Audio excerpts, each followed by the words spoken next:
of strikes. It's a strike day again today. The tube strike might be over, but another strike is affecting services on a major commuter service this morning.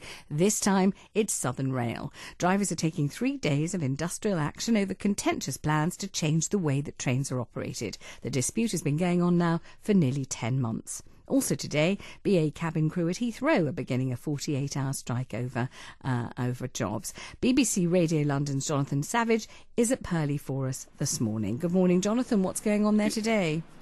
Good morning, Vanessa. Yes, I think passengers in Purley are well used to feeling some frustration when they try to get on a Southern Rail train here in Purley, and that frustration will be heightened this morning. There's been a steady stream of passengers in the last half hour going into the station, but there hasn't been a steady stream of trains to greet them. Only one train per hour is operating through Purley. The last one went at 6:55, the next one is at 7:55.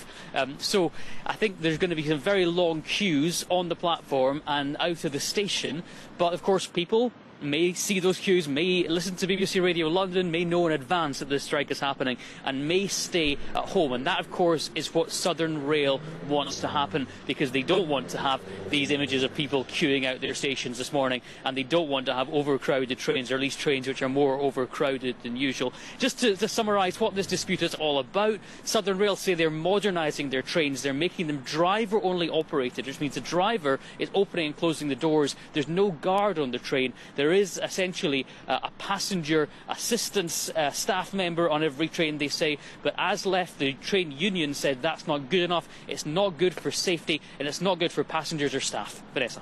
Jonathan, thank you very much indeed. Let's go immediately to Simon Weller, Assistant General Secretary of the ASLEF union. Hello, Simon. Good morning. But obviously, we're bringing this again of dispute with Southern Rail has been going on now for over 10 months. So people will, I think, be surprised and dispirited to hear me ask you, what is it all about? We still seem to need clarification. Why is there a strike? It's about the way the trains are operated. And when your reporter said it's Southern are modernising their trains, actually the system that they're trying to implement dates back to the early 80s, the kind of fag end of British Rail. It's shoestring economics and doing it on the cheap. And we don't want to see that. I mean, I've been a career railwayman. I was a train driver for 20 years before becoming an official with ASLEF. And I want to see a decent service. And Southern are just not providing that. And they're just removing the guards and the customer assistants and this new role that they've brought in called the OBS, the onboard supervisor.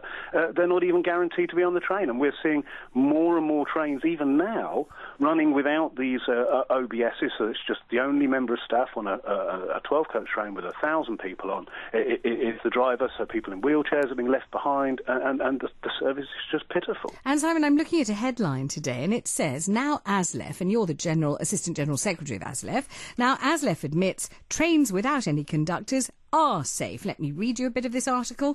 The militant union behind the Southern Rail strike has privately admitted that trains can be run safely without conductors. It emerged last night. ASLEF publicly insists that the introduction of driver-only services between London and the South Coast is dangerous for passengers and has used it to justify the strike. About 1,000 drivers represented by the union will begin another 3 days of walkouts today, but documents now show how the union secretly agreed that driver-only trains can be operated safely without conductors. Tell me about that. Well, secretly agreed. There's a load of old nonsense that, because we agreed to driver only in the 1980s. So we've been running trains without a conductor on suburban services since about 1982. So it's not really much of a secret. So what is the problem then? What is the strike about? The difference is now is we do not believe working with without a guard is the safest way of operating. When it was in the early 80s, with fairly, it was managed decline then. It was fairly low traffic levels. We had 4-coach trains, 2-coach trains that were being run by just the driver.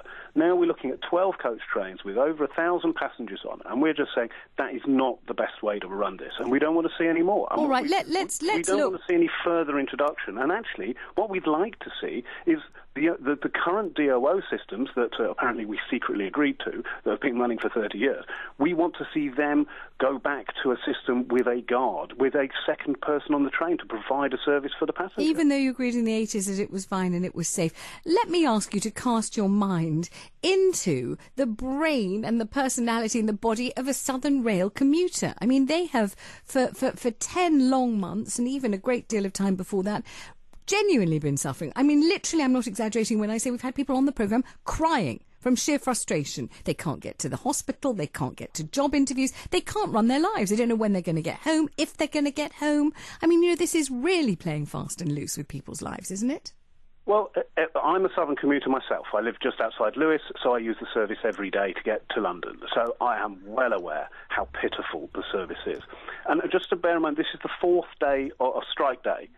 All the 10 months that we've seen a disruption on Southern has been because Southern simply do not have enough train drivers. There's only been 4 strike days, yet there's been 10 months of no service that works, and because Southern has been doing it on the cheap.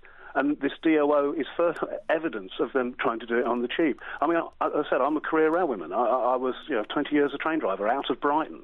And I want to see a decent service. And it's just not being delivered by So Southern. you feel that you're striking... Are you sort of saying on behalf of the commuters? You're striking to give commuters a better service. That's why you're striking, not because of your members, not because of jobs, not because of money, not because of working conditions, but because you feel that the commuters are getting a poor service. You're striking on their behalf, are you? It's no one single issue. It's all of those that you've just mentioned. I mean, having a decent service for the passenger, for the commuter, is a priority. But it's also having a safe working environment for the staff. It's about having decent camera equipment on the trains, because actually, on that issue, the images that Southern have been touting are from a completely different class of train, rather than the bread and butter 377 units that we work with, which have very variable and pitiful cameras. I mean, it's not surprising. It's hard for Southern commuters and everybody else who's forced to listen to endless radio discourse and endless television discussion about this dispute. It's not surprising. It's hard for people to grasp the reason for the strike when you say, the reasons are many and various. They include cameras, they include revising an agreement that you signed 30 years ago. They include so many different things. Nothing is simple or straightforward. I mean, it's been framed by the media and by Grayling as just, it's about who shuts the doors. It's absolutely nothing. That's a minor issue in comparison just to the equipment and the way it's going to be operated, the guarantees that have been given. We've been asking, are these OBS, the onboard supervisors, these new passenger service people, are they going to be zero-hour agency staff, or are they going to be on full-time contracts? Deafening silence from Southern on that. So given that they have an agenda of converting as many jobs to 0 hours agency staff as possible, outsourcing it, I'm pretty sure that those onboard staff are going to become agency 0 hours. So it's more, it's a much wider thing, and there's so many other issues. As I said, nothing is ever simple, I'm afraid. Simon Weller, thank you for talking to us. I have to go, obviously, straight to the 7:15 travel.